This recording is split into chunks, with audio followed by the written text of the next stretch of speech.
Bom dia a todos, sejam muito bem-vindos.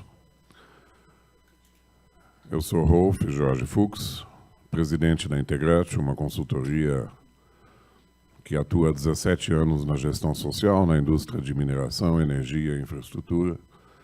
E tenho a honra de poder moderar esse painel hoje com esse time fantástico aqui de amigos e especialistas no nosso assunto, que é a gestão do gasto público municipal a partir da renda que vem pela mineração. Esse tema particularmente me é muito importante, porque eu acho que é uma discussão que precisa realmente ser feita e não é de hoje. Eu sou de uma época em que as empresas escondiam o quanto recolhiam de impostos para não se indispor com os gestores municipais, para não ter problemas, não tornar isso público. E isso ainda acontece em alguns casos. Mas, na minha definição, nós vamos tratar aqui hoje de um verdadeiro buraco negro no espaço, em alguns aspectos. E agradeço aí demais a honra de poder moderar esse painel e que nós vamos ter um time fantástico aqui.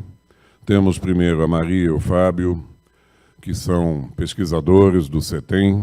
Eu peço depois que cada um se apresente um pouco mais detalhadamente, tá? Temos o Sérgio Andrade, da Agenda Pública, tem feito trabalhos fantásticos aí pelo Brasil afora. Aqui já do meu lado, Ana Lúcia Santiago, da Vocronic, e Cíntia, do IBRAM, junto aqui ao meu lado. Eu peço que cada um se apresente depois. É um time que realmente tem experiências diferentes e complementares no assunto que a gente vai tratar. Então, vamos aproveitar e ouvir, aprender e, eventualmente, contribuir com eles de alguma forma. Vamos começar imediatamente pela ponta de lá. Maria, por favor. Oi, bom dia. Queria agradecer o convite, a oportunidade de poder mostrar um pouco da pesquisa que a gente está fazendo, eu e Fábio, lá no CETEM, junto com a equipe do NetMin. Sou geógrafa, Fábio também, depois ele vai... Bom, vou apresentar um pouco dos resultados, assim, acho que vai ser o mais importante aqui para a gente conseguir fazer essa discussão de como a CEFEM está sendo aplicada e, na verdade, a nossa pesquisa, ela, do ponto de vista inicial, assim, é tentar fazer uma análise de como está sendo a transparência e em que medida a gente consegue fazer esse rastreamento dentro das receitas municipais, de para onde está sendo, na verdade, no planejamento, ou seja, nas leis orçamentárias anuais dos municípios, se a gente consegue fazer essa identificação, né, para onde que a CEFEM, a previsão do gasto dela está sendo feita dentro dos municípios. Eu até mandei uma tabela, mas, de toda forma, acho que eu já posso explicar um pouco como é que é aqui, legal. Como é que a gente fez essa pesquisa? A gente faz uma análise dos 30 municípios que mais arrecadaram a CEFEM em 2019 e faz uma análise do levantamento... Bom, a gente primeiro faz o levantamento das leis orçamentárias anuais desses municípios, no ano de 2019, 20, 21 e 22. Esse quadro ele é um pouco a síntese assim, do primeiro resultado que a gente tem desse levantamento e dessa análise, né? Primeiro, a gente faz essa primeira coluna, né, que é se a LOA está disponível no meio digital. Porque, assim, seguindo a ideia e os princípios da transparência, né, não é só a gente fazendo um esforço de encontrá-lo, ela tem que estar disponível dentro dos sítios digitais das prefeituras, né, no portal de transparência. Então, esse é um primeiro resultado que a gente apresenta.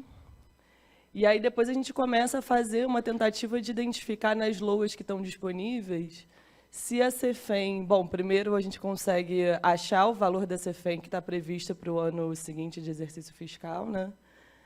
E se a gente, com a CEFEM, com um código específico, a gente consegue identificar tanto na receita quanto nas despesas como esse gasto está previsto para ser feito, né? E, assim, acho que como está um caráter assim, mais para a gente fazer uma discussão um pouco, de maneira geral, os resultados que a gente consegue identificar é que, primeiro, a gente tem uma dificuldade de disponibilidade desses documentos de fácil acesso. Então, o que está de vermelho são os municípios que a gente, ao longo de 2019, 20, 21 e 22, conseguiu, ou o de vermelho é o que não conseguiu achar dentro da LOA, ou dentro dos sites das prefeituras. Na segunda coluna, a gente vai para um segundo critério, que é se o valor previsto da CEFEM ele está dentro das LOAs que a gente achou, se ele está disponível, né? Então, você vê que, na verdade, conforme a gente vai aumentando a especificidade dessa análise, a dificuldade, o vermelho aí, né, identificado com esse N do não, ele vai aumentando. Então, o valor previsto da CEFEM, se aparece ou não aparece. O segundo é um código específico. Por que é um código específico? Porque, muitas vezes, a gente, nas LOAs que tem o valor da CEFEM, esse recurso está identificado, às vezes, como um código geral. Então, quando você vai olhar nas despesas, está como receita ordinária. Então, você não consegue saber exatamente como que ela vai ser gasta, né? E aí, sim, tem...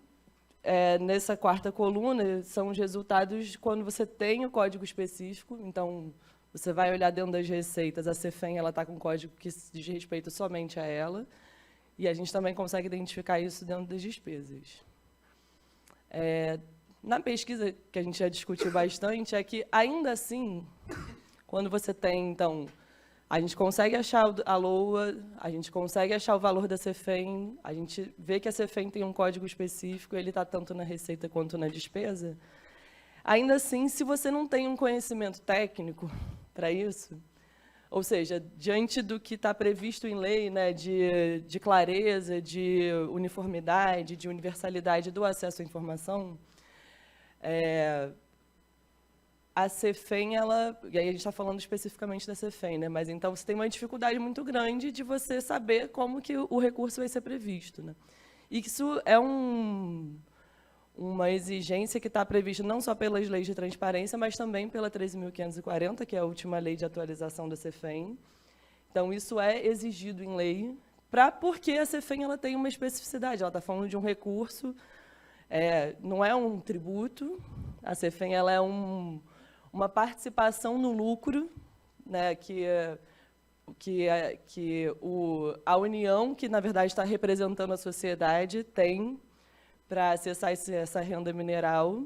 Então, assim, do ponto de vista institucional e do ponto de vista cidadão, deveria ser ainda mais fácil o acesso para você ter uma ampliação na participação da sociedade, inclusive no debate de como isso vai ser feito.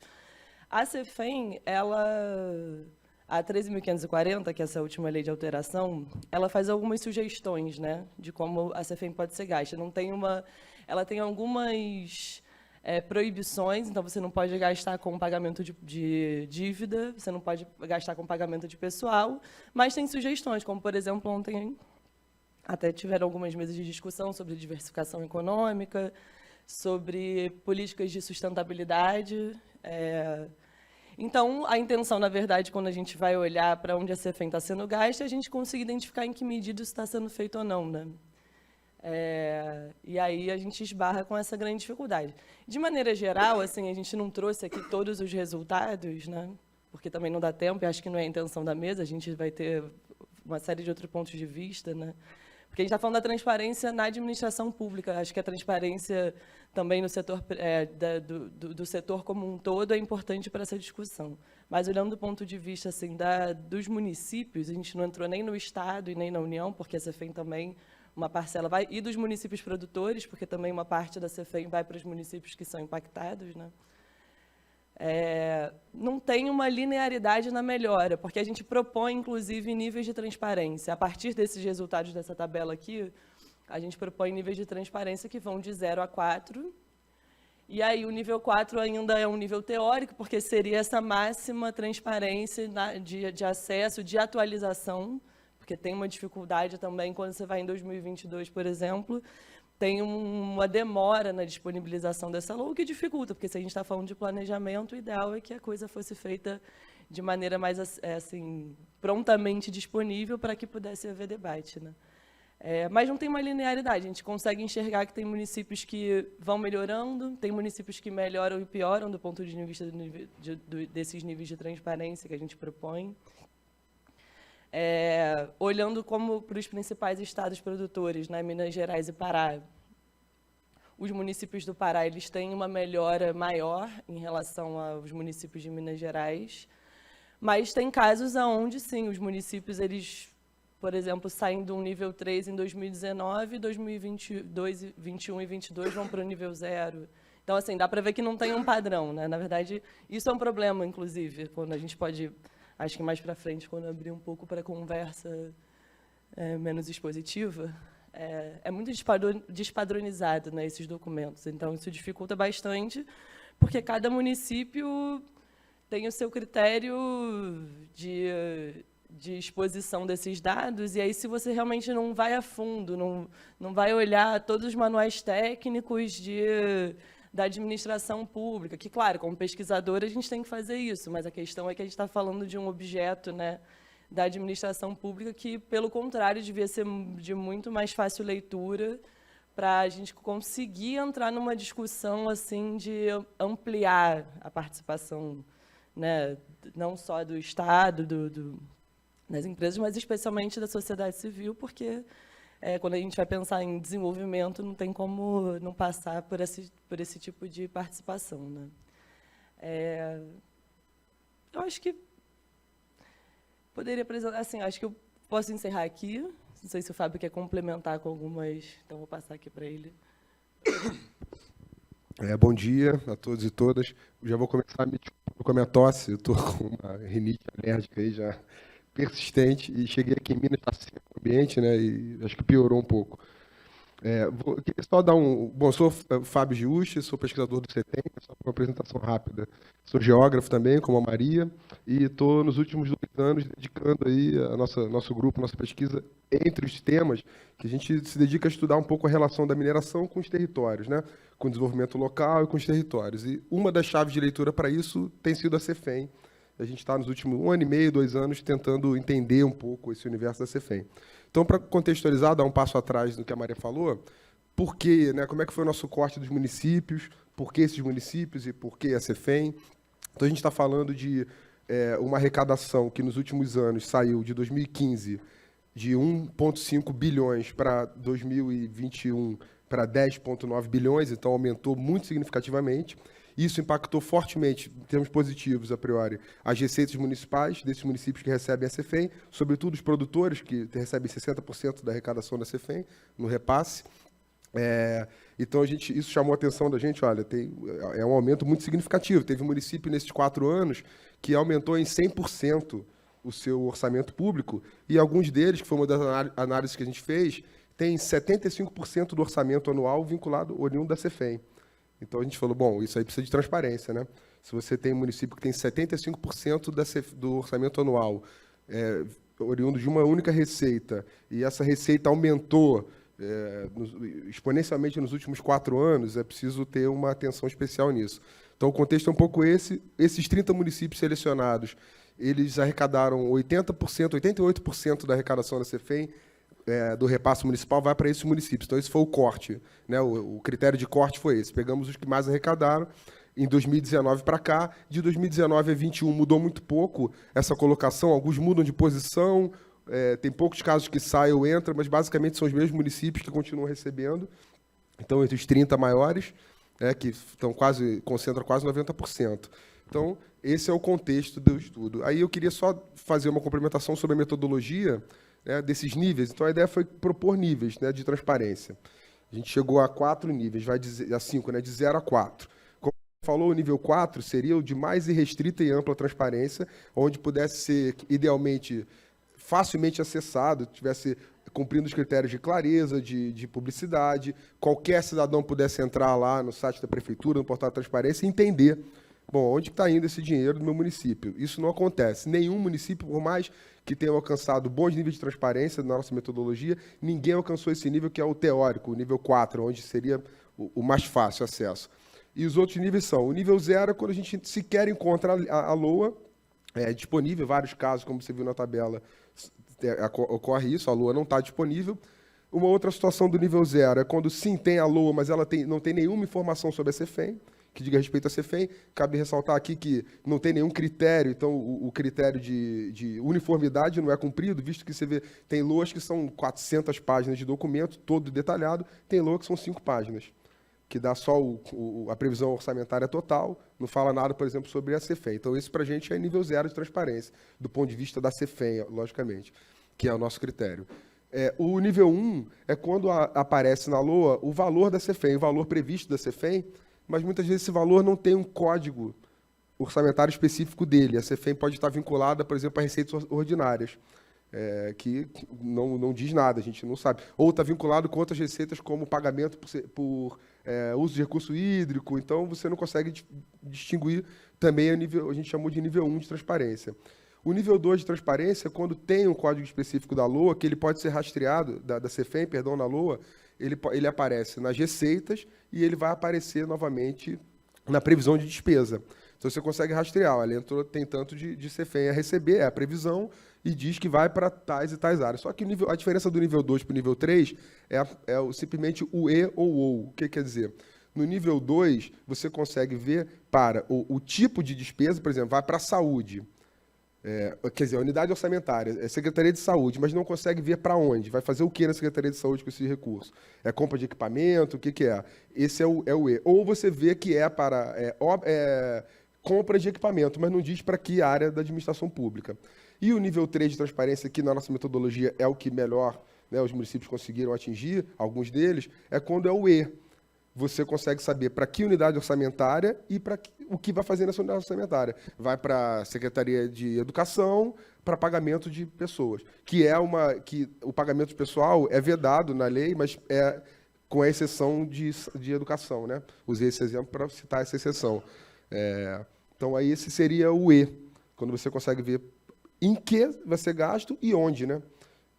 O melhor, é o que a gente conseguiu de melhor até agora. E como eu disse, reforçando, ainda está aquém do que seria uma transparência ideal, mas vários municípios têm se adequado nesse sentido.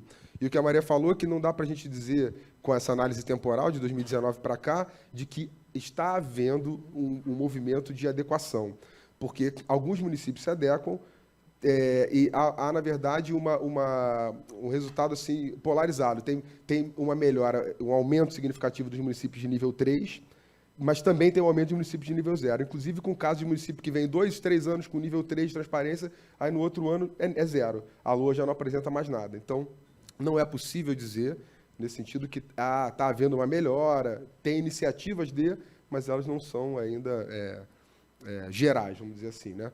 Então, basicamente, essa é a nossa abordagem. A partir disso, com outros desdobramentos, de ver, começar a entender esses desdobramentos, como é que isso vai, está sendo...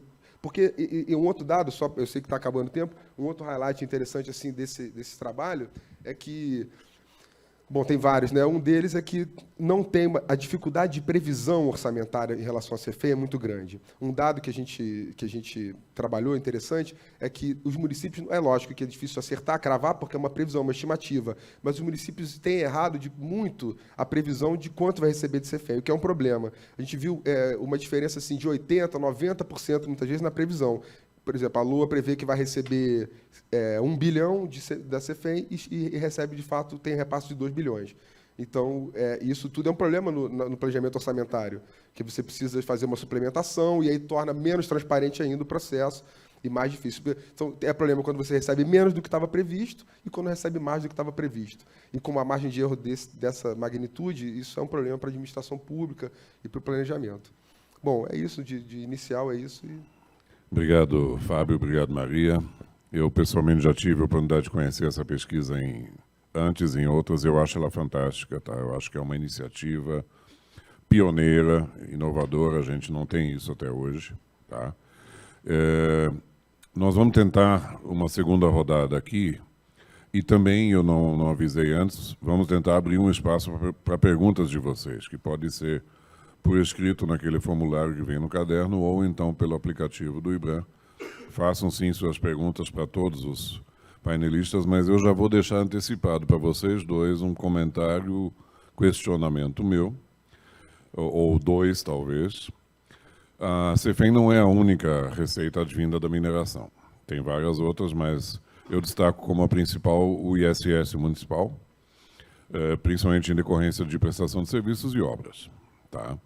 Se vocês já pensam em ampliar a pesquisa para incluir outras fontes de receita, e aí sim, talvez o maior desafio, como transformar uma pesquisa dessas em um instrumento de gestão municipal, em aplicá-la na prática, trabalhar com indicadores públicos, alguma coisa assim, já vão pensando um pouquinho para a segunda rodada nessa linha. Tá? E deixa eu passar então para o meu querido Sérgio Andrade, Agenda Pública, por favor, se apresente também e o que vocês fazem. Muito bom dia a todos, todas. Uma alegria essa mesa, puxa, um presente essa mesa, né? Tanta gente querida aqui, enfim, conhecendo os meus colegas do CETEM, mas o CETEM há muito tempo. Então, estou aqui em muito boa companhia. Muito obrigado pelo convite.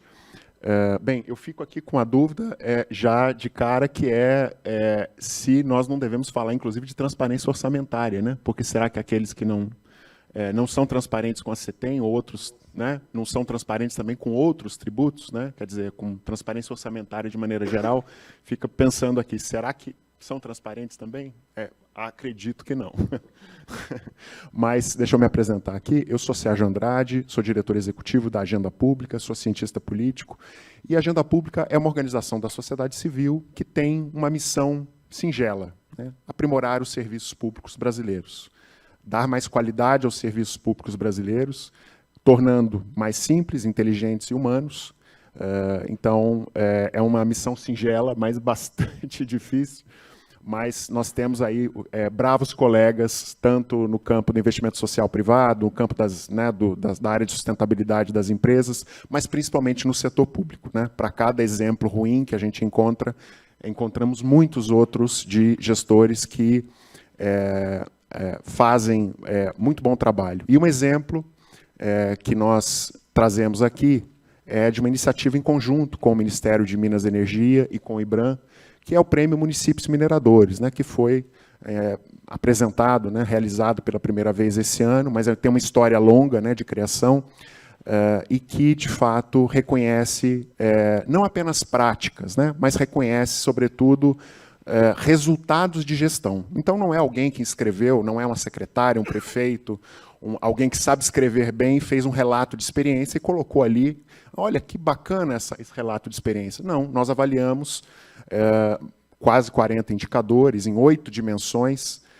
sendo elas de proteção social, finanças, gestão, crescimento econômico, infraestrutura, meio ambiente, saúde e educação, né? Então, é uma visão de desenvolvimento mais ampla que, inclusive, reverbera, né, os compromissos do IBRAM também de olhar, né, para uma visão, promover desenvolvimento em sentido mais amplo nos territórios da mineração.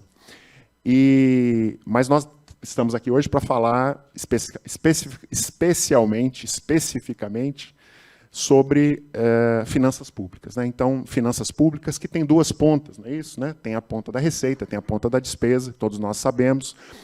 E eu queria destacar, então, esses aprendizados, não só a partir do Prêmio Municípios Mineradores, mas a partir da própria prática da Agenda Pública, que trabalha mais de 13 anos, né, com os parceiros, né, da mineração em territórios impactados aí por grandes empreendimentos, promovendo desenvolvimento territorial, promovendo avanço da agenda de desenvolvimento nessa visão, né, mais ampla, em parceria com o setor da mineração. E, bem, então, acredito que destacar também uma coisa importante em relação ao prêmio, né? Muito se diz sobre o quanto dos benefícios da mineração chegam realmente à população, não é, Rolf? A gente sempre ouve isso, não chega para a população. E aqui nós vemos, né, no Prêmio Municípios Mineradores, resultados que chegam para a população. Quer dizer, são indicadores finalísticos que eu não estou medindo PIB, que PIB poderia ser uma relação que não realmente você pode dizer, olha, a média é perversa sempre, né? Você coloca 3 pessoas numa sala, uma ganha 1 milhão, 2 ganham salário mínimo, a média será ótima, né? Mas não é disso que se trata. Nós estamos falando de indicadores de saúde, de educação, indicadores construídos em conjunto com o Ministério de Minas e Energia, que, de fato, olham, né, para um panorama mais amplo de evidências sólidas, né, do que é falar de boa educação, o que é falar de saúde, o que é falar de crescimento, finanças. E a outra questão que me parece importante também de pensar, ao olhar para essas experiências, é que, quando se diz, né, do relacionamento entre empresa e mineradoras, sempre existe aquela questão, né, olha, a mineradora é protagonista aqui, tem que puxar o carro, né? Olha, o município não tem um protagonismo, não, a gente viu aqui alguns, né, com questões de transparência, mas nesse caso não, né? Nós vemos municípios que fazem, né? Equipes comprometidas, equipes que fazem. Então, é o potencial didático, né, de disseminação de boas práticas, da troca de experiências entre gestões. Realmente são municípios administrações que fazem chegar, né? Nós, finalizando, então, essa questão da descrição do prêmio, foram mais de 200 municípios com receitas advindas da mineração, especificamente a CEFEM, essa linha de corte, 24 práticas finalistas e 8 práticas, ou melhor, 8 municípios premiados por uma comissão de seleção com especialistas em diversas áreas de desenvolvimento. E nós, ao olhar para a dimensão finanças, especialmente, né, que teve como ganhador o município de Ouvidor, em Goiás, para que vocês tenham ideia do horizonte, né, do que analisamos. As despesas correntes pagas, o indicador da situação previdenciária. Aqui, bem eu não vou... todas as informações metodológicas estão no site, convido que todos visitem, possam conhecer um pouco das histórias por trás dos indicadores, né, é disso que a gente gosta de contar.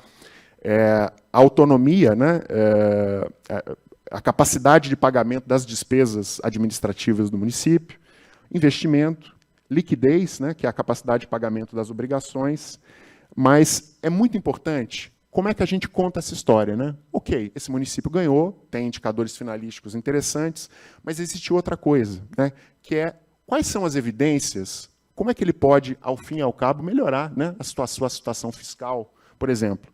E aqui, esses aprendizados estarão numa publicação lançada ainda esse ano, né, realmente procurando inspirar, né, outros municípios, inclusive da mineração. O que é importante, então, para aprimoramento do gasto, né? A qualidade do gasto ela é bastante tributária, né, bastante resultado, né, quando você faz avaliação de políticas públicas, né? Quer dizer, você precisa avaliar para você saber se aquele gasto teve efetividade e se há indicadores comparados fiscais. Então, o Tesouro Nacional tem um grande esforço, né, de um programa de qualidade do gasto, e são exemplos muito interessantes, Rolf, sabia? Que tem, por exemplo, um app no Paraná que ele divulgou todos os resultados das licitações públicas que foram feitas no Estado, então você pode ver o preço médio, menor valor, maior valor. E isso vai avançar ainda mais quando nós tivermos o portal de compras públicas, que já está pronto. Então, nós vamos ter, não só podermos acompanhar em nível nacional, em todos os municípios, as compras, né, que são feitas. Claro que isso é gradativo, está sendo em implementação, a lei é recente, foi inclusive criada pelo senador Anastasia, né, quer dizer, liderada por ele, a gente não faz nada sozinho, liderada por ele. E nós vamos conhecer mais de perto informações que é obrigatório, tem que lançar no portal de compras públicas, mas também existe uma outra coisa, um outro parâmetro interessante, que são os parâmetros de efetividade. E, nesse sentido, eu acho que nós temos aqui, falávamos sobre isso no carro, vindo para cá, do importante papel que os tribunais de contas têm feito, né? Há um movimento que é liderado pelo Instituto Rui Barbosa, começou em São Paulo, mas hoje já está em vários tribunais de contas, que é o debate sobre controle por efetividade. O que é isso? Dois IDEBs, né? Eu tenho lá um Índice de Desenvolvimento da Educação Básica de um município que tem uma tremenda arrecadação da CEFEM. E aí eu olho municípios com características semelhantes, grupo de população, nível de desenvolvimento. Olha, esse aqui não teve receita suficiente, mas olha o IDEB dele, 2 vezes maior, né? 30% maior. Então, você começa a comparar indicadores de efetividade. Isso é o novo controle, né? Não é o controle apenas de procedimentos, mas o controle de efetividade. Isso é muito importante, nós vamos nos acostumar cada vez mais a isso, porque ele está baseado em evidências. Ou seja, não é o que eu acho que tem que fazer na educação, não é o que eu acho que tem que fazer em desenvolvimento econômico, mas são evidências. O que, de fato, melhora indicador? Então, é reunir essas evidências. E falava da lei 14133, né, essa lei que foi aprovada em 2020, perdão, que é uma revolução, né, do ponto de vista de transparência e otimização aí de recursos.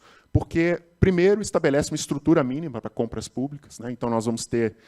então, a implantação dessa lei, que já pode ser implementada pelos municípios, ela, inclusive, propõe uma reorganização, já acabou meu tempo, uma reorganização da forma como é feita a estrutura de compras nos municípios. Municípios abaixo de 10 mil habitantes não terão estruturas de compras únicas, eles terão que fazer compras junto com outros municípios, para ganhar escala, e isso é uma revolução. Isso realmente vai cair o custo. Quero chamar a atenção também, do ponto de vista de evidências, sobre o que recomenda o Tribunal de Contas no programa chamado Cidades, Programa de Cidades do Tribunal de Contas, que ele estabelece os princípios, né, da boa gestão fiscal, né, que nós conhecemos. Eu não vou entrar em todos os passos, mas só chamar aquilo que chama atenção, inclusive no caso de ouvidor. Planejamento, que é aquilo que é bastante importante. As medidas, né, de governo aberto, ou seja, aquilo que nós estamos falando aqui, que não o que é governo aberto? É uma política que inclui transparência, integridade e participação social. Então, é fundamental para esse debate que a gente está falando aqui. Fomos do Conselho Nacional de Transparência, então, essa política de governo aberto, o Brasil tem uma liderança, acumulou aí durante muitos anos uma liderança importante, e aquilo que nossos colegas aqui, o Fábio, chamava a atenção, que é a não padronização, né, dos planos de contas, né? Existe uma norma, existem padrões que estão estabelecidos pelo Tesouro Nacional, que o plano de contas deve ser único para todos os municípios, né? Então, isso é bastante importante, essa padronização. Para entrar aqui numa questão importantíssima, né, é a arrecadação de impostos, né? E aí eu trago um dado aqui para vocês.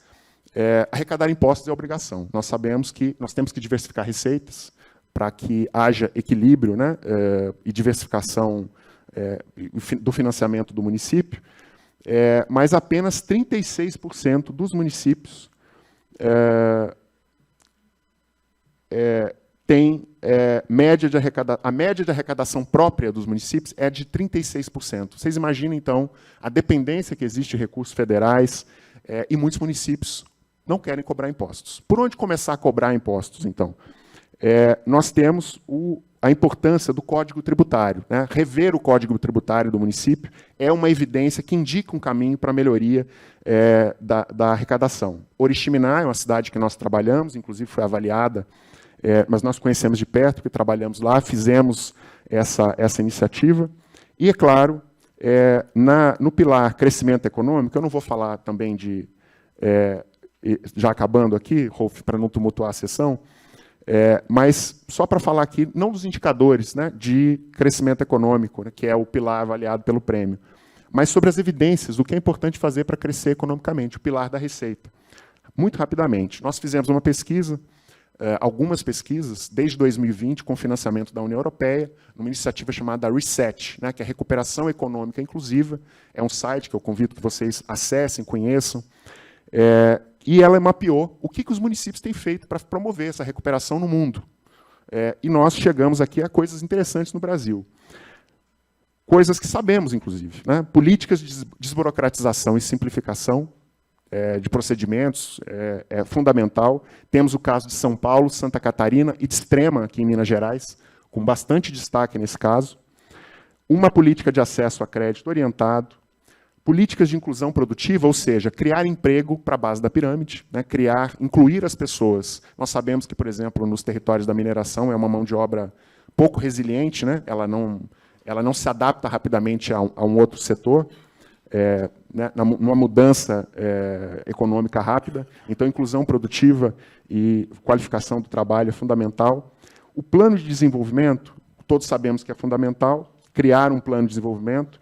E eu trago aqui o exemplo de São Paulo, que acabou de lançar um plano muito interessante, que ele explora novos vetores para o futuro da cidade. Como é que nós vamos pensar? Nós estamos no Conselho de Desenvolvimento lá de São Paulo. É muito interessante. Eu chamo a atenção para vocês conhecerem esse plano. Realmente é um dos melhores documentos que eu vi em relação a pensar o futuro. E acabando, desenvolvimento rural, o programa Município Agro, né, lançado em Minas Gerais, lançado em São Paulo, que é estratégias para fazer nos municípios, por exemplo, que tem mineração, praticamente a segunda atividade, em muitos deles é a agricultura, então criar políticas para o campo, infraestrutura no campo, para estabelecer no campo é fundamental. A complexificação das cadeias, como vimos em Canaã dos Carajás, que criou seu polo empresarial, uma ação, inclusive, que nós participamos. Infraestrutura, principalmente olhando conectividade e logística, novamente Canaã dos Carajás e Extrema chamam a atenção. E, por último, mas fundamental, governança para o desenvolvimento. Todos conhecem um livro, acho que já ouviram falar, aquele livro Por que as Nações Fracassam, né? Que é um livro, enfim, do Acemoglu, e Alto Horizonte, Novo Hamburgo, estão trabalhando, foram exemplos de municípios dessas iniciativas que nós conhecemos e trabalhamos, né? Que apostaram em governança público-privada, né? Para que o desenvolvimento econômico, o crescimento econômico não fosse um papel exclusivo do governo, mas que tivesse esse outro envolvimento da iniciativa privada. Então, governança, instituições fazem a diferença para promover crescimento e desenvolvimento. Desculpe aí, me excedi um pouquinho. Não, mas é sempre bom ouvir como vocês, a abordagem que vocês têm dado, e essa busca toda aí é muito boa. Já vou deixar também um comentário que excelente mensurar bons indicadores e trabalhar com os bons exemplos, né? Eu acho isso fantástico. Agora, a mineração, ela normalmente acontece em lugares remotos. A gente, como ser humano, tem a tendência de desconfiar da boa intenção dos gestores que não são tão claros e transparentes como os bons exemplos que você deu. Mas nós também sabemos que, na grande maioria dos casos, a intenção é boa, o preparo que não existe. E não só do prefeito ou de um secretário de planejamento ou de finanças, mas de toda uma equipe de gestão, de todas as estruturas de governo, de Câmara Municipal e de outras coisas. Eu sei que vocês atuam muito nisso. Eu gostaria que você talvez discorresse um pouco pela outra vertente, além dos bons exemplos, como melhorar e ter mais bons exemplos, tá? Mas vamos ver, eu vou priorizar perguntas do nosso auditório. Caso venham, eu vou priorizá-las em detrimento desses meus comentários e perguntas. E para a gente não estourar demais nosso tempo, deixa eu passar para a Ana Lúcia, para ela, que tem feito um trabalho assim marcante, muito interessante, muito bom, com metodologias, com novas abordagens. Ana Lúcia, conta um pouco para a gente aí. Obrigado, Rolf. Bom dia a todos. Bom dia. Eu fico muito contente pelo convite aqui do IBRAM para estar presente com tantos, né, profissionais aí de renome. Algum deles conheço há muito tempo, né, Sérgio? E então, bem, o convite do IBRAM veio principalmente para fechar, né, essa questão, trazendo para a discussão nossa a respeito de uma experiência internacional que nós tivemos, né, na transparência. Vou até pedir se pode colocar o material, por favor. Eu trouxe um material aqui para vocês, mais para ter uma ideia, né, do que aconteceu, como a gente trabalhou.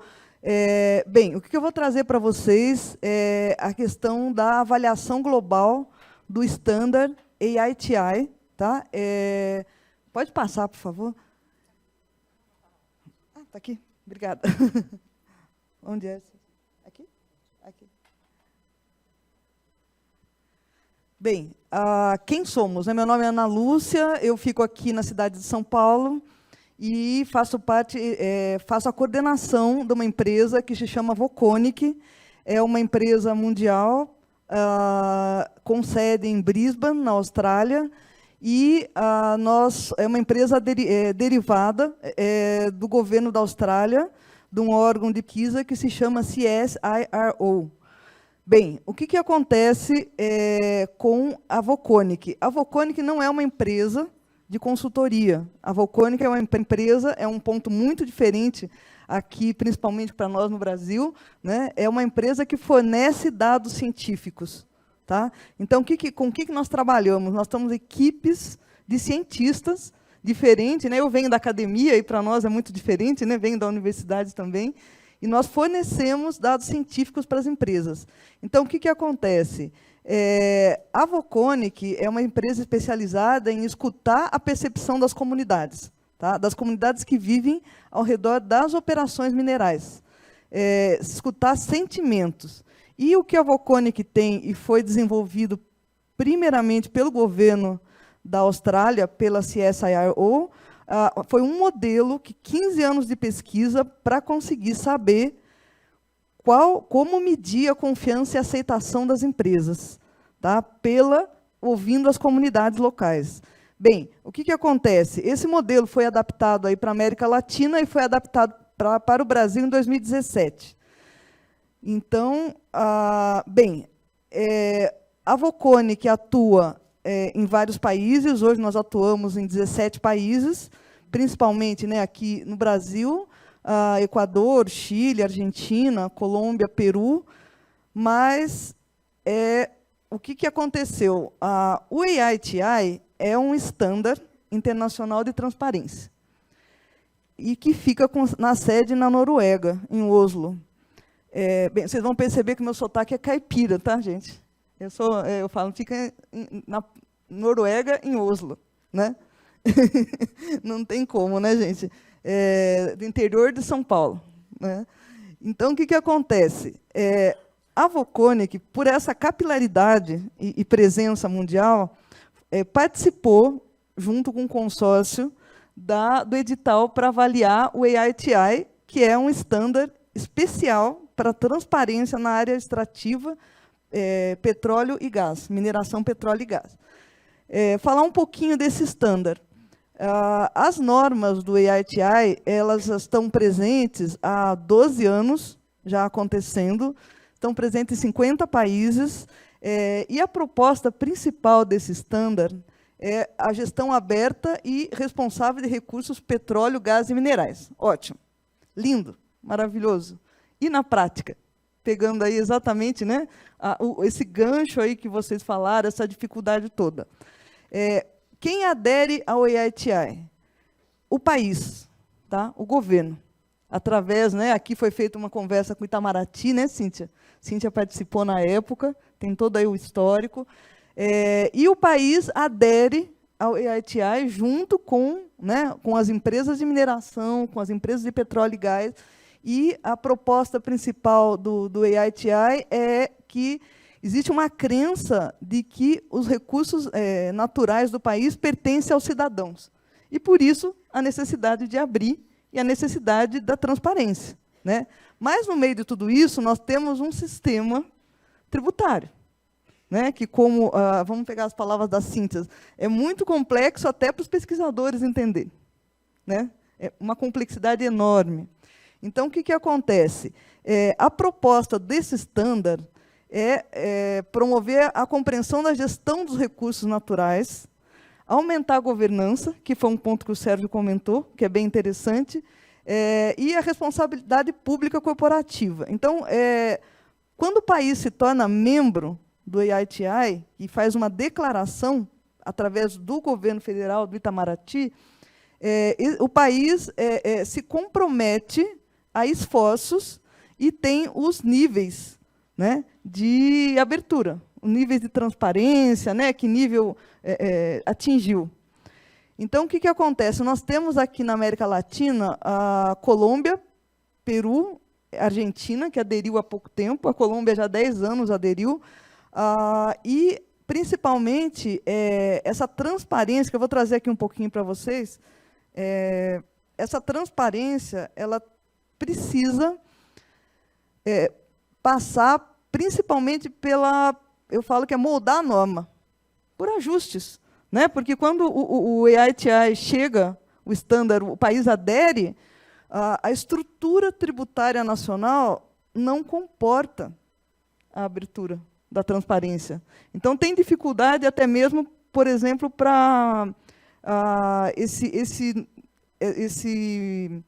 código comum que chega o tributo, seja a CEFEM, ele chega nos municípios, por exemplo, na Argentina, e você não sabe. Você não sabe no que ele foi utilizado, e a dificuldade até mesmo dos municípios, né, e das províncias na Argentina é que o dinheiro, o recurso arrecadado, e isso não é bom para as empresas de mineração, porque elas pagam, precisam mostrar, então tem um interesse muito grande, isso bem, né, de demonstrar esse recurso, demonstrar esses impostos, essas taxas, né, porque falam, mas você não consegue. Então, esse é um desafio, né? Então, o que aconteceu? Quando a Voconic foi contratada, nós estudamos mais profundamente o sistema tributário da Colômbia e da Argentina, que são os estudos de caso mais profundo da América Latina. E a equipe da Voconic se espalhou, né, se organizou aí e fez África, Reino Unido, né, isso tudo está num site. Tem esse site aqui para vocês conhecerem, tá? Depois eu deixo aqui nesse material.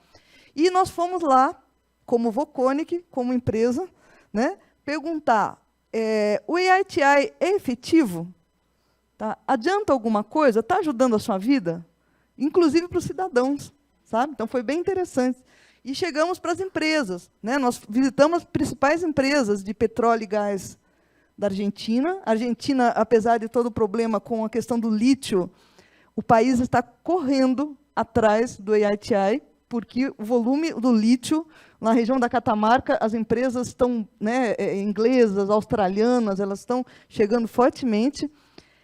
E a Voconic foi fazer essas perguntas, tem aí, né, quais os impactos? O que ajudou? Sabe, que é uma avaliação mesmo, avaliar o que ajudou. Qual a sua opinião? Fomos perguntar para as empresas, para o governo e para as ONGs, para o terceiro setor. Tá? Bem, e perguntamos até que ponto é sustentável. Bem, aqui só tem alguns insights de campo, porque a avaliação está sendo fechada, ou seja, nem o EITI recebeu esse retorno ainda. Tá? Então, de primeira mão, nós estamos trabalhando demais, porque o volume de dados foi absurdo. Nós usamos 3 metodologias, assim, foi um patchwork, né, foi uma junção de metodologias, desde entrevistas pessoais, com cada empresa que participa, com o governo, com ONGs. Então, foi um trabalho, e com cidadãos. Por exemplo, na Colômbia, nós fizemos entrevistas com cidadãos em todas as regiões da mineração, diretamente. Então, acreditamos que daqui 60 dias esse resultado vai estar pronto e vocês vão poder olhar. Mas eu trouxe alguns insights que já são públicos, né, que podem ser divulgados, que foi, quando nós perguntamos, porque assim, no EITI, para cada país, eles criam uma instância, que é para governança, né, uma instância com o governo, representante das empresas e organizações não governamentais. Tá? Essa instância é a gestora responsável por todo acompanhamento, por toda a abertura dos dados, né? E pelo incentivo, né, também. Então, o que acontece?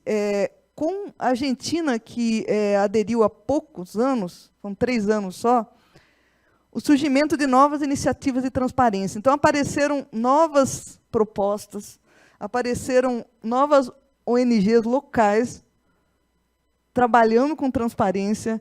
Ele saiu, a questão do discurso da transparência saiu do nível nacional, porque está super claro que o discurso, o trabalho, as pesquisas sempre ficam no nível nacional. Ela não chega até o território, ela não consegue chegar. Outra foi a abertura desse espaço de participação nacional ainda, um exemplo da Argentina, que não tinha. Tinham, mas são iniciativas assim, isoladas. Né? A Colômbia também tem uma ONG que chama Crudo Transparente, que é uma ONG muito interessante, mas elas estavam todas isoladas e não estavam conversando entre si. Um ponto foi aproximar o setor da mineração e petróleo, porque lá mineração está de um lado, por exemplo, na Argentina, e petróleo está de outro. Eles não têm essa conversa. Não, então foi muito interessante que conseguiu unir para a mesma mesa o petróleo, gás e mineração. Isso para eles foi um ganho, independente da transparência, gente. Um outro ponto que foi interessante foi aproximar o governo. Tá? Vários pontos da legislação da Colômbia, por exemplo, da Argentina, foram ou estão sendo mudados, tá?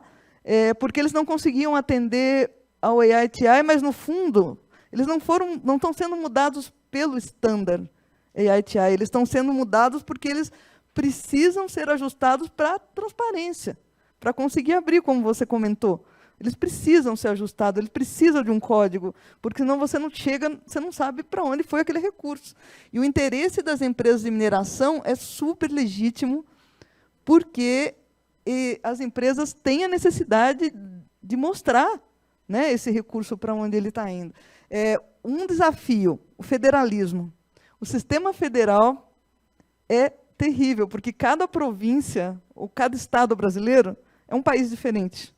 Então, eles não falam a mesma língua. Né? E daí, quando o AITI chega nacional, ele vai para as províncias, chega ali, tem província que abre a porta, tem província que não abre. Não quero. E tem outros que não têm estrutura, gente. Sabe o que eu brinco, né, que é fazendo papel de pão? Não tem estrutura. Então, a gente tem alguns lugares que o Banco Mundial está entrando para dar apoio para as regiões, por exemplo, Catamarca, que está recebendo lítio absurdamente, né? Para o Banco Mundial dar estrutura para as prefeituras, né, para os municípios, porque muitos não têm computador, não têm funcionário. Daí você fala a transparência, e aí? E a gestão? Como que vai abrir? Abre, é lindo transparência, mas não tem gente, nem tem empresas de mineração que não tem pessoas, as empresas pequenas, médias, não tem pessoas dentro da empresa de mineração para abrir. Não é só abrir os dados. Né? O Sérgio comentou, precisa de um apoio para a gestão disso tudo. Né? Então, esse desafio do sistema de federalismo. A complexidade da transparência a nível municipal, que não tem estrutura, não é só querer, né, aderir ao standard, então é risco. Para aderir ao standard, o AITI tem um sistema moldado para cada país, porque não são todos os países que conseguem, num primeiro momento, às vezes demora até anos. Né? E o desafio da compreensão e envolvimento das comunidades. Porque não adianta, você quer abrir, mas nem os pesquisadores entendem o sistema tributário, e você quer que... E daí, na Colômbia, quando eles abriram para a comunidade local, as comunidades locais usaram esses fóruns de transparência para reivindicar outras coisas, porque eles estavam tão carentes, e quando abriu aquela porta do diálogo, causou conflito. Eles não discutiram transparência, discutiram o que eles estão precisando, outras coisas, né? Como as necessidades básicas da base da pirâmide. Daí você abre para discutir tributos com pessoas que estão precisando de educação, não tem estradas, não tem, entendeu? Então, foi um tiro no pé, em alguns momentos, nos municípios. E, para terminar, os benefícios das empresas auxiliou a questão de investidores, porque os investidores, né, colocar aqui a aderência ao standard. A licença social, em alguns lugares, também auxiliou, mas precisa de um trabalho muito grande para poder traduzir os resultados tributários para a comunidade. É uma tradução, né? É complexo demais. E esse esforço conjunto entre o governo e empresas de mineração e ONGs, que aproximou muito. Tá? Muitas ONGs que entravam contestando as empresas de mineração acabaram trabalhando junto, porque daí as empresas chamaram, olha, então, vem aqui para auxiliar, né? Vem aqui e ajude. Bem, aqui tem o site para vocês, esse é um sistema da Argentina que começou do CIACAN, que é o Sistema de Informação Aberta para a Comunidade sobre Atividade de Mineração. Tem 1 mês de lançamento, ele é muito rico, vale a pena olhar. Claro, tem muitos pontos que o Brasil está muito avançado, gente. Então, tem coisas que com pequenos ajustes, né, no Brasil, que tem muitas iniciativas boas, muita informação. Está aí também o site da avaliação do AITI, com todo o conteúdo, e nós estamos postando, porque é uma avaliação independente. Tá? E só tenho que agradecer aí pelo convite da Cíntia, convite do IBRAM. Obrigada, Rolf. Obrigada.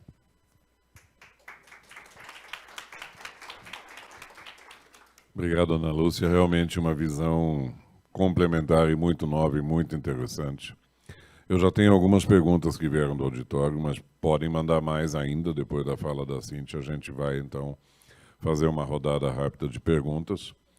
E eu deixo o meu comentário para você, Ana Lúcia, da sua colocação, focando em Brasil. Você destacou muito bem os desafios da federalização e de um esforço conjunto que depende de todos os governos, né? Mas a gente percebe isso no Brasil, não é só no IITI. Em várias outras iniciativas internacionais, a gente não vê efetividade nisso, tá? Então, eu acho que alguma coisa a gente ainda tem de campo a trabalhar e a evoluir para que a gente consiga ter efetividade.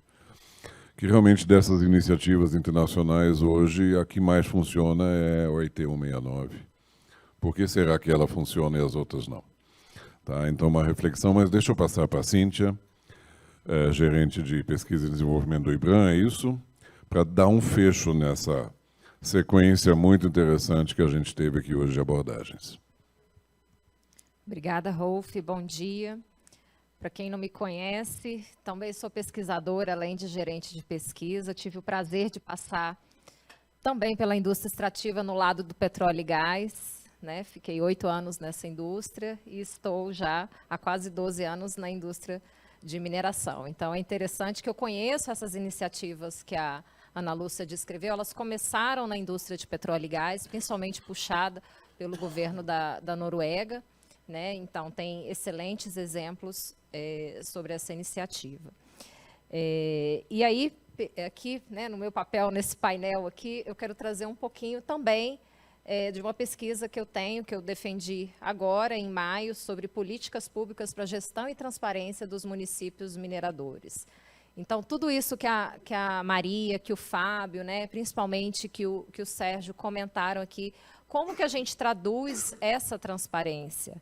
Né? Então, assim, fica desde já o meu agradecimento ao Fábio e à Maria e também ao Fernando Castro, que me auxiliaram lá pelo CETEM com esses dados, que eu também fui atrás dos dados. Eu fiz um recorte, não para esse universo gigante de municípios mineradores, eu fiz um recorte na minha pesquisa para aqueles municípios menores de 100 mil habitantes, que eu acho que é onde está a criticidade. E se eu fizer recorte mais ainda, talvez para aqueles menores de 30 mil, menores de 10 mil habitantes, aquele quadro que eles projetaram torna-se mais crítico ainda.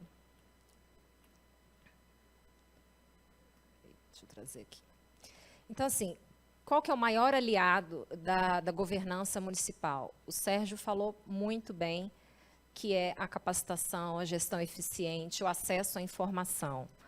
Mas qual que é a grande dificuldade? É a leitura dos dados. A Ana Lúcia comentou de uma frase, né, que eu falo aqui, que o sistema tributário brasileiro é difícil para os pesquisadores, é difícil para os especialistas, ele é complexo e ele é mais difícil ainda para o cidadão comum que ele quer entrar no site da prefeitura e ter acesso à transparência. Quanto que Conceição do Mato Dentro recebe de tributos diversos? Tá? Aqui a gente vai expandir o olhar não só para a CEFEM, mas para a renda municipal. Quanto que Canaã dos Carajás recebe? Eu sei que ela é campeã de arrecadação, mas será que o cidadão lá do município ele consegue, de fácil acesso, responder essa pergunta? Eu te garanto que não, porque nem nós, pesquisadores, conseguimos responder essa pergunta com o famoso um clique. Ou será que se eu chegar lá no balcão da prefeitura, oi, tudo bem, sou cidadão, né, quero saber a informação aqui do secretário de Finanças, né, enfim, cada município com a sua especificidade das suas secretarias. Então, como que a gente traduz isso com um clique, com uma conversa rápida para o cidadão? Então, a gente tem aí um país riquíssimo, com a diversidade mineral riquíssima, mas a gente não consegue ainda vencer a barreira da transparência, né? A gente tem uma série de legislações sobre governança, algo mais recente aí para os municípios. Eu quero deixar um elogio aqui à Agência Nacional de Mineração, porque, do ponto de vista de transparência, é talvez um dos órgãos que faça bem esse trabalho. Então, hoje, pela Agência Nacional de Mineração, qualquer um de nós pode entrar e saber a arrecadação do município. Não quer dizer que é o destinado ao município, aí já é um outro sistema, mas a arrecadação do município para a CEFEM, para as outras taxas da ANM, isso é possível saber.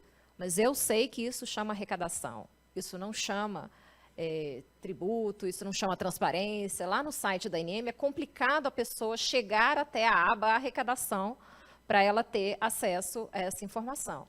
A agência fez um enorme passo, essa informação está com atualização diária, então eu faço questão de deixar o elogio à Agência Nacional de Mineração. E gostaríamos que isso reverberasse nessa velocidade da informação dia para tantos outros sistemas, né, que a gente precisa fazer a análise. E aí, tem gente que usa essa frase, né, que informação é poder para coisas boas e para coisas não tão boas. Então, a informação do ponto de vista do município, ela é interessante ser transparente. Então, a gente vai ter prefeituras, né, que principalmente foram reconhecidas nesse prêmio, que estão começando a dar esse caminhar, esse passo para trazer essa transparência de uma forma mais clara para a sua população. Mas se a gente for pensar no universo de municípios mineradores, né, a agência pública, né, com toda a equipe técnica, avaliou 200 municípios para chegar num rol de 24, se eu não me engano, né, Sérgio? E 8 deles foram premiados. Todos mereciam ser premiados de certa forma, né? E a gente quer deixar um ponto de destaque aqui, que não é uma inscrição da prefeitura. A gente foi muito procurado, tanto o Sérgio quanto o IBRAM, o Ministério de Minas e Energia, quero inscrever a minha prefeitura. Não, não tem inscrição de prefeitura. Faça bem o seu trabalho de gestor municipal, que os dados públicos vão mostrar. E aí, no ano que vem, no próximo prêmio, faremos questão, né, Sérgio, de entregar a plaquinha, a premiação ali para aquela prefeitura, de dar todo o destaque. Quero agradecer ao nosso pessoal das revistas especializadas que deram maior força na divulgação disso. Eu vi o Sérgio de Oliveira aí, mas temos outros presentes. Então, assim, é importante a gente dar divulgação a isso. As secretarias de desenvolvimento nos estados têm nos dado apoio nesse sentido. Então, ano que vem a gente gostaria de ver não só 200 municípios, né, Sérgio, talvez outros tantos que atinjam ali a transparência necessária para poder serem classificados, para concorrerem a esse prêmio. E aí, enquanto pesquisadora, eu explorei alguns temas da governança, da transparência e um pouquinho além a accountability, né, que é essa prestação de contas. Então, o Fábio e a Maria trouxeram muito bem aí esse quesito da transparência, mas se a gente der um passinho mais para frente para uma outra etapa, que é essa prestação de contas, que está na mão hoje dos tribunais de contas estaduais, a gente tem que lembrar que a CEFEM, a maior destinação, é para o município. Então, os tribunais de contas estaduais, eles têm um papel fundamental. No entanto, aí cabe a questão da estrutura tributária brasileira e a estrutura, né, dos tribunais de conta, ela é uma fiscalização a posteriori, é depois que o recurso já foi gasto, né? E aí eu exploro isso na minha pesquisa, mais ainda, o julgamento das contas, né? O Tribunal de Contas, ele faz uma recomendação e o julgamento das contas públicas vai para um relatório para a Câmara de Vereadores Municipal. E aí a gente põe um belo ponto de interrogação. Então, eu estou julgando contas do gestor municipal na Câmara de Vereadores, que é o fórum democrático legítimo para esse julgamento, mas eu fiz toda uma análise técnica com o Tribunal de Contas e eu caio num julgamento político. Então, eu deixo aí uma reflexão para nós, enquanto sociedade, né? Então, eu tive ali super técnicos, né, avaliando, toda uma questão super técnica mesmo, porque o Tribunal de Contas é técnico, e aí eu caio num julgamento político na Câmara Municipal de Vereadores. Reforço, é o fórum legítimo e democrático para isso acontecer. Mas a gente sabe como é a política no Brasil. Ainda estamos longe do modelo norueguês, né, que o IHI gostaria que nós seguíssemos aqui no Brasil. O Brasil nem aderiu ainda ao modelo, né, do IHI. A Ana Lúcia colocou muito bem que é o governo brasileiro quem tem que aderir. E eu quero expandir aqui os horizontes, até pelo nome do nosso painel, a gente trouxe aqui a gestão da renda mineral. A gente fala muito da CEFEM, a CEFEM é importantíssima para N municípios aqui. Né? A gente arrecadou em 2021 10,3 bilhões de reais, mas a gente tem que sempre lembrar da estrutura tributária brasileira. A CEFEM é 8% da arrecadação tributária da indústria mineral. Vou reforçar. 8% da arrecadação tributária é a CEFEM, ou seja, nós temos 92% de diversas outras arrecadações. A gente tem imposto de renda, né? O Rolf trouxe aqui o ISS, até numa forma de perguntas. A gente tem ICMS, a gente tem IPI, quando tem, né, a transformação mineral no município. A gente tem o IPTU, tem CID combustíveis, que todos eles estão contratando, né, ali, de diversos fornecedores. Então, eu trago essa palavra como renda advinda da mineração, e não somente como os tributos advindos da mineração. E a gente tem que lembrar que toda mineradora instalada no território, ela faz compras localmente. Então, eu tenho uma renda dessas compras, desses fornecedores, do salário dos seus trabalhadores, daquela rede de terceirizados, né, que ou estão contratados ou estão trabalhando diretamente, né, seja na operação, seja na cidade. Então, a gente tem uma renda mineral riquíssima que circula ali no território. Então, assim, eu gostaria que todos nós expandíssemos o olhar para além da CEFEM. E para finalizar aqui, meu agradecimento à minha geóloga, Mariana Araújo, que eu não tenho essa habilidade com mapas e giz, não sou geóloga, viu, Mariana? Muito obrigada. Ela me ajudou aqui em traduzir em mapa a mineração brasileira, a concessão de lavra e as autorizações de pesquisa.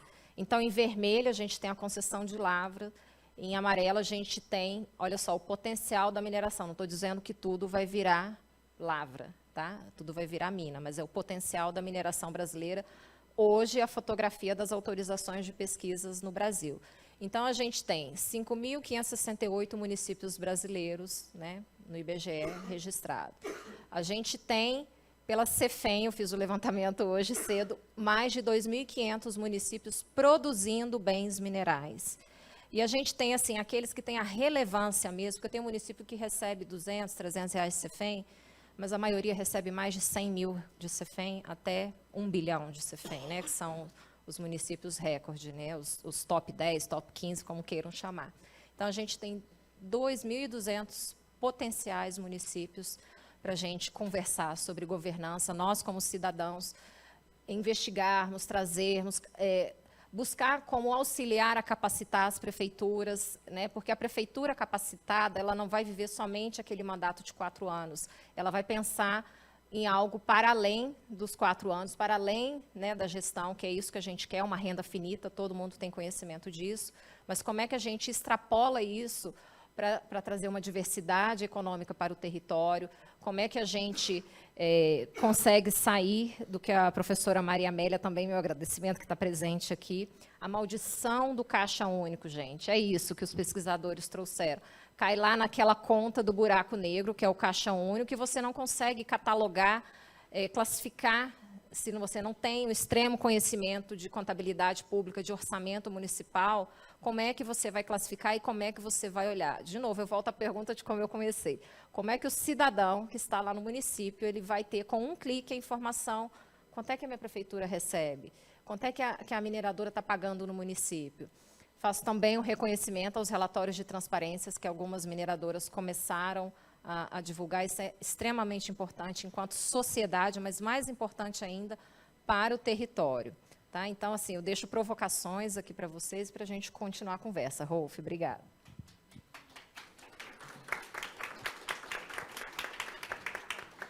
Obrigado, Cíntia. Acho que um excelente fecho para essa sequência nossa. E você coloca, talvez, a pergunta de $1 trilhão. Não é de 1 milhão, não. É de 1 trilhão nisso aí, tá? Como fazer a mudança disso, desse processo. E você trouxe um item interessante, principalmente dentro da minha área de atuação, que é o G do nosso ESG, ampliado na forma de accountability. Então, eu acho que isso realmente é o caminho. As empresas têm tomado iniciativas com relatórios de transparência, mas como fazer os outros atores desse ciclo caminharem na mesma linha? Essa é, para mim, a pergunta de $1 trilhão. Nós temos algumas manifestações e perguntas aqui do auditório, temos mais 5 minutinhos aqui. Primeiro, a Samanta, da Secretaria de Meio Ambiente de Itatiaia-Sul, aqui em Minas, cumprimenta o painel, toda a mesa, e Agenda Pública IBRAM pelo Prêmio Municípios Mineradores, que foi realmente uma grande mudança aqui. Cíntia acabou de citar a nossa amiga Maria Amélia. ela fez uma pergunta ao Sérgio que parcialmente já está respondida sobre os bons exemplos, aonde a gente destaca 8 ou 24 bons exemplos aqui. Mas, Sérgio, ela quer saber a quais tribunais de contas você e agora a Cíntia se referem. Quais são que estão funcionando?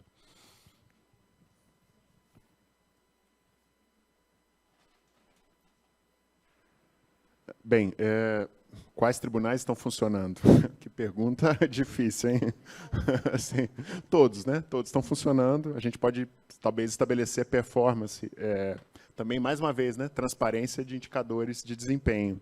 Mas o judiciário tem, por exemplo, o prêmio, né? Um prêmio de justiça que, se vocês entrarem lá, tem vários tribunais de contas premiados, né? Então, nós conseguimos saber, talvez por áreas no tribunal, porque governo também é assim, né? Governo não é uma coisa coesa, né? Governo são muitas, ele é fragmentado, então você tem áreas de excelência, outras áreas nem tanto.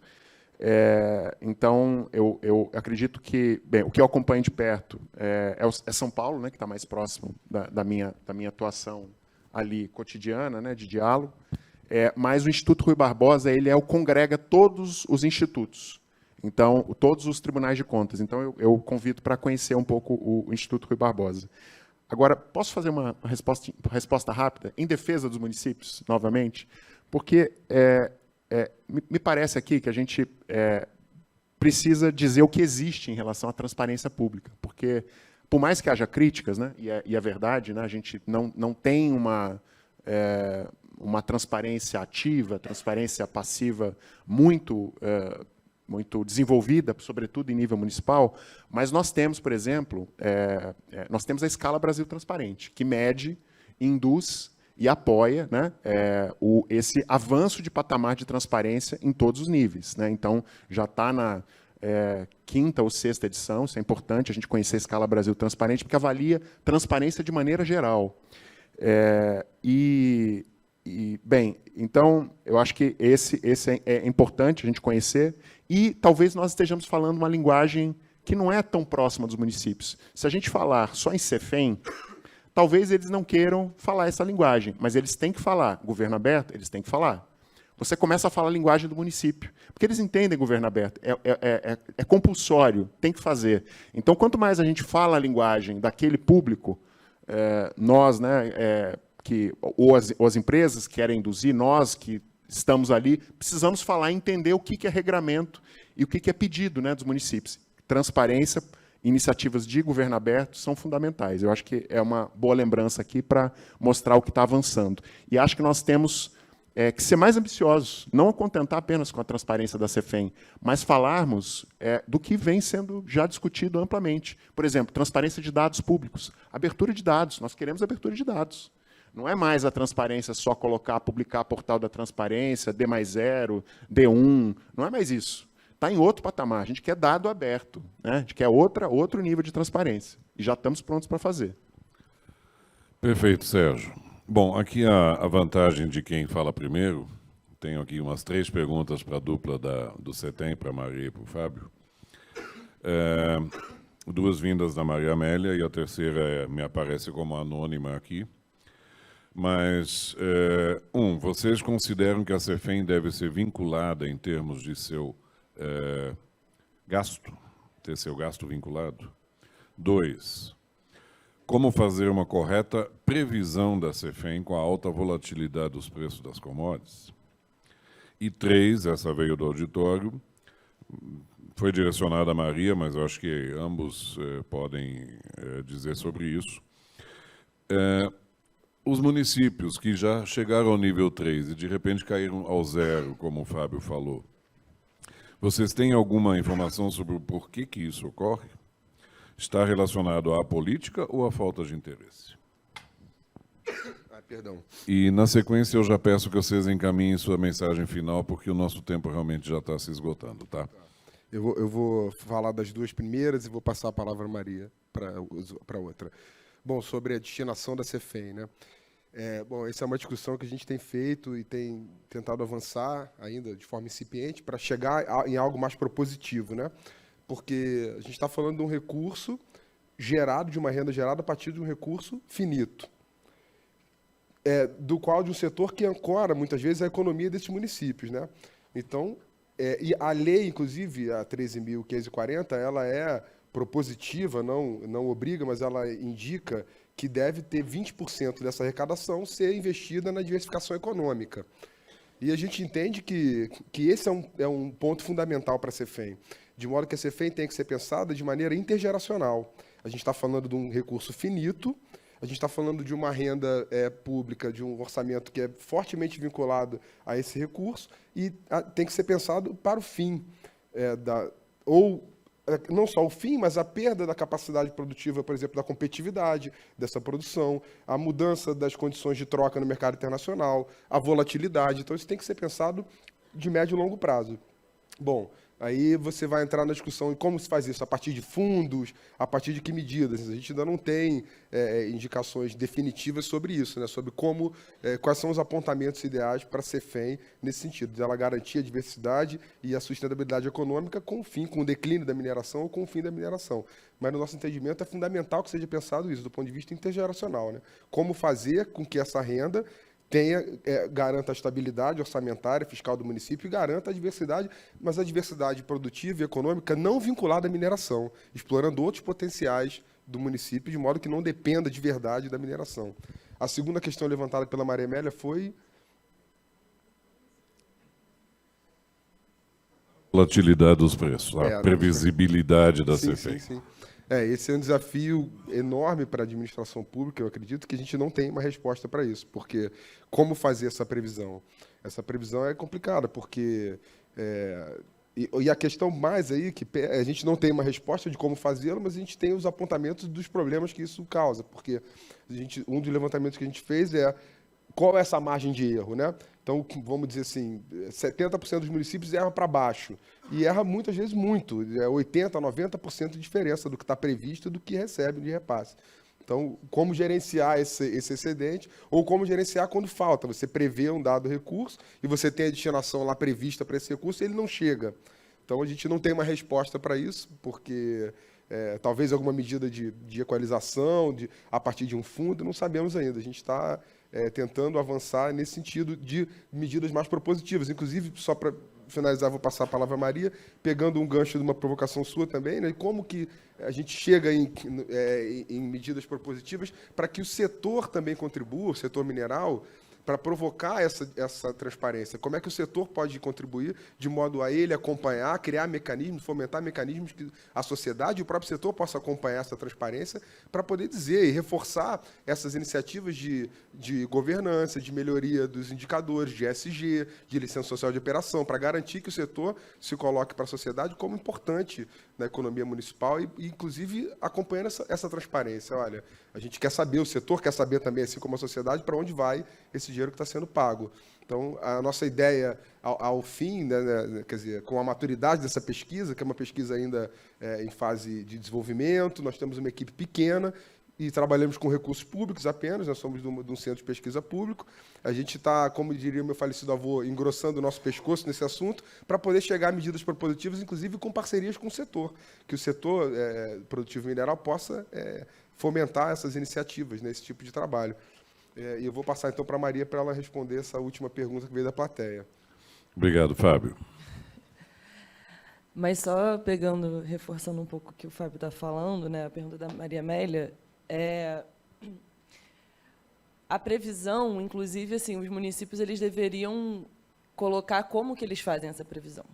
Porque a ANM ela faz essa divulgação do repasse, se eu não me engano, no mínimo trimestral. Então, a discrepância que tem, e aí não dá para falar por que tem essa discrepância de maneira... Isso a gente tem que fazer uma consulta a cada prefeitura, mas, do ponto de vista da transparência, a gente espera que a gente consiga ter como é que esse cálculo é feito, porque de fato, os dados que tem de diferença são muito grandes, né? Então, dificulta muito o rastreamento depois. A discussão da transparência, antes de responder a pergunta, ela tem um risco que é achar que a questão se encerra em resolver a transparência. Na verdade, a transparência ela é um processo. Porque quando a gente vai pensar na CEFEM, e aí os dados que a Cíntia coloca, né, de qual é a porcentagem da CEFEM, eles são importantes, só que a CEFEM ela tem uma especificidade, né? Porque ela não é um tributo qualquer. Na verdade, ela não é um tributo, assim, pensando categoricamente, né, do ponto de vista do direito tributário. Ela é o acesso que a população tem para diante da exploração mineral. Então, assim, mais ainda, a gente não faz análise, né, das outras receitas, a CEFEM ela tem que ter uma transparência. Por que a gente esbarrou na transparência? A intenção não era, da nossa pesquisa, não é, na verdade, fazer uma análise em si se é transparente ou não. Isso foi a primeira dificuldade que a gente encontrou para uma discussão que é muito mais ampla, né, de que é como a renda mineral nesses municípios ela vem sendo discutida e como é que esse acesso, né, da discussão. Por isso que é curioso o caso que você conta, né, na Colômbia, de quando eles fazem essa tentativa de fazer uma discussão mais ampla sobre a transparência, aí a participação da sociedade vem com outras demandas, porque, na verdade, o que interessa ali é essa discussão, né? E aí a transparência ela aparece. Então, para encerrar aqui rapidamente, a questão dos municípios, a maior dificuldade que tem quando tem uma piora é na divulgação da LOA. Tem uma demora muito grande para se divulgar publicamente essas LOAs. Então, você tem uma queda. Primeiro, você tem uma LOA que tem, aparentemente, segue com os códigos e tal, e aí, para o ano seguinte, tem esse tempo extenso para... Então, acaba que, no nível de transparência, ele cai. Obrigado, Maria. Nós podíamos ficar aqui até hoje à tarde ou até amanhã, claro, sem dúvida nenhuma, mas o tempo do nosso painel já se esgotou, nós estamos ultrapassando. Mas, Sérgio, uma mensagem final para o nosso público? Só para fazer uma propaganda interessante para vocês, de um programa chamado Time Brasil, nós ajudamos a construir, que é da Controladoria Geral da União. Ele apoia exatamente isso que nós estamos discutindo aqui, né? Transparência, né? Integridade e participação social. Então, acho que vale a pena conhecer. Os municípios podem, de alguma maneira, participar, né? E trocam experiências. Eu acho que é uma boa experiência aí para que a gente... E o Brasil tem um Sistema Nacional de Integridade. Então, tem o que nós discutimos hoje em maturidade de integridade, eu fui do conselho, eu tenho que fazer uma defesa aqui, de alguma maneira, do que a gente construiu, né? Quer dizer, tem um background de transparência que avançou muito em perspectiva comparada, Rolf. Então, quando se analisa a OCDE, a gente avançou. O último relatório da OCDE sobre o Brasil saiu. Então, tem vários pontos lá, sobretudo participação da sociedade, vale a pena conhecer, mas a gente tem que continuar pressionando para a abertura, e não só da CEFEM, mas de outras. Eu acho que é um excelente caminho que esse painel aqui pautou. Obrigado, Sérgio. Ana, antes das suas palavras finais, chegou uma pergunta para você também, mas que eu acho que na discussão acabou já sendo respondida, mas ela é específica. Se nas suas andanças todas por aí,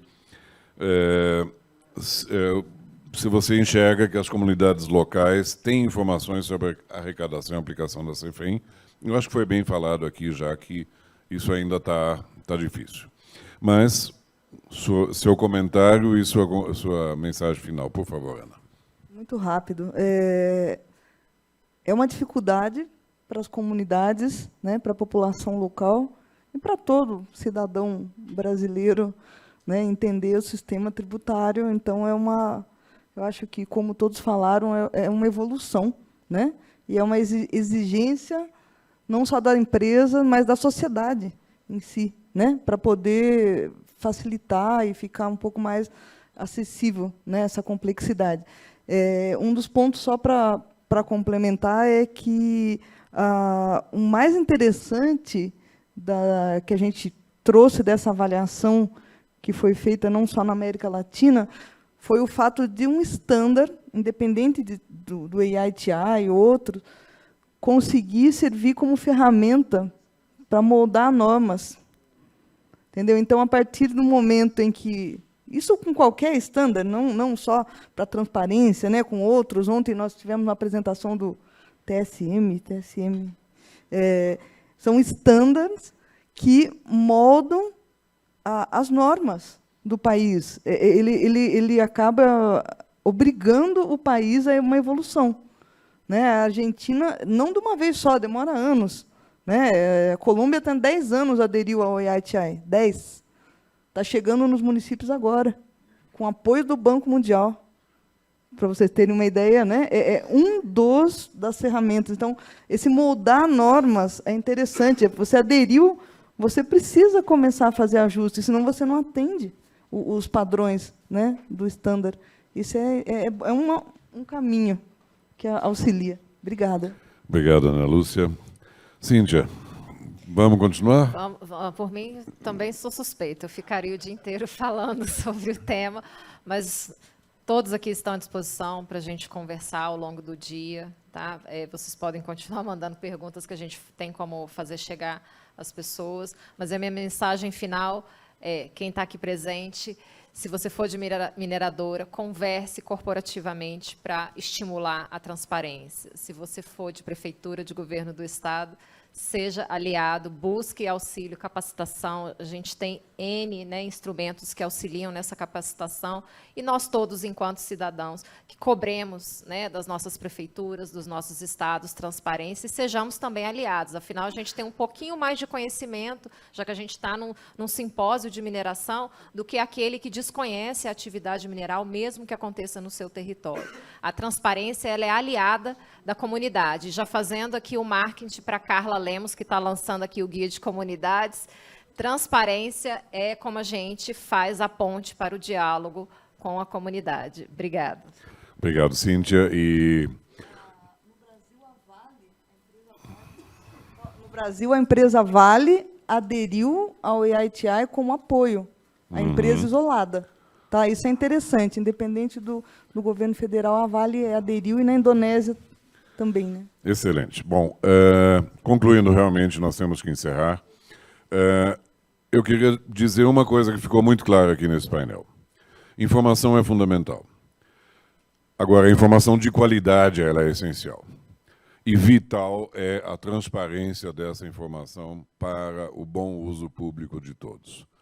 E aí eu queria concluir pela minha... Como eu abri falando de um buraco negro, que a Cíntia complementou depois, eu saio feliz, agradecido, satisfeito daqui, que a gente viu que tem caminhos de como sair desses buracos negros. Ainda não descobriram de como sair daqueles do espaço, mas aqui a gente vê que tem caminhos. Agradeço vocês todos, fiquem nessa sala para o próximo painel, que é o lançamento do Guia de Relacionamento com Comunidades. E parabéns aí a todos por um excelente congresso do IBRAM.